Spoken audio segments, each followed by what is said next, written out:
Isang umaga, sa buong buhay ko, first time ko lang magising ng tanghali. Kaya lumabas ako ng bahay at nagdala ako ng 100 pesos. Hindi na kasi ako nakapag-umagahan kaya pumunta ako sa tindahan nila Dinong Place. Bumili ako ng pansit canton na itlog dahil 2 months na ako hindi nakakakain neto. Ito pa naman ang the best na umagahan lalo na kapag umuulan at malamig. Dahil wala na akong gasol sa bahay namin. Dito muna ako makikiluto kay mama. Kumuha na ako ng kawaling pahaba. Nilagyan ko na rin ng tubig. Habang nagpapakulo ako, meron akong kakaibang nararamdaman. Parang meron nakatingin sa akin. Ito palang rabbit na kapitbahay namin nakatingin sa akin. Ang sama nga tumingin, parang kakainin niya ako. Dilaw na pansit canton pala binili ko. Hindi ako nagkakamali, mango flavor yun. Habang nagluluto ako, kabidyo ko nga pala ang girlfriend ko na si Jerome. LDR kasi kami. Ang totoo niyan, siya talaga hinatid namin sa airport, hindi si Boy Ubo. Oras na magkausap kami nito ay nasa Japan na siya. Iniinggit ko nga siya habang kumakain ako ng pansit canton. Sabi ko may inggit ka kasi walang ganito sa Japan. Meron nga lang daw doon ramen pero hindi daw niya gusto yung lasa. Tinanong nga niya ako kung ilan daw yung itlog ko. Ang sabi ko naman 2.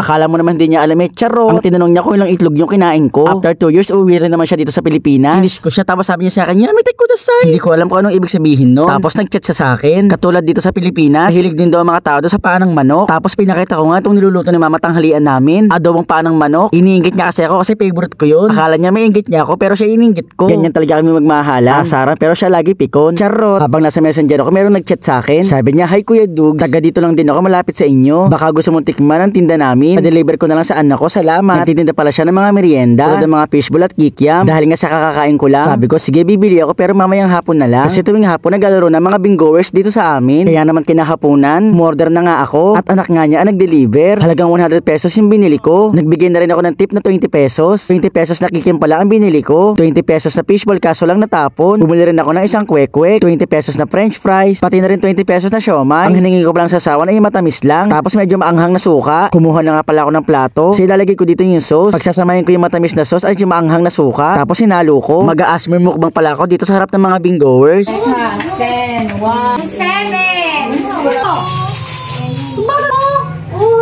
Toto card ko. Kakakabay! 20. Uy, napuro ko yung 20. Ayan o, sa 5662. May bumingo na. Ate, sumama na ulit. Nagsumuko na lang. Kahit papano natuwa naman ako. Simula kasi nung umorder ako, umorder na rin pala sila. Diba at least habang nagbibingo sila, pero silang kinakain. Yan nga pala si Isa, laging panalo. 25 piraso ba naman yung card? Ito naman si Mama D. Hati-hati sila sa kikiam. Dito mga pro gamer ng bingo. Naulukan ko pala si Boy Ibo na bumili na rin. Bumili nga pala siya ng 20 pesos na kikiam. Kahit papano sana nakatulong ako. Lumabas niya ako ng bahay para sabihin si Skincare na bumili na rin siya ng merienda. Pero sobrang sama ng tingin niya sa akin. Ngayon ko lang nalaman na meron na rin pala silang binebenta. Nagbebenta pala sila ng macaroni at gulaman at mga drinks na pang bata. Eh hindi ko naman alam. Hayaan mo ba Skincare, next time bibili na ako. Huwag ka nang magalit. Yeah!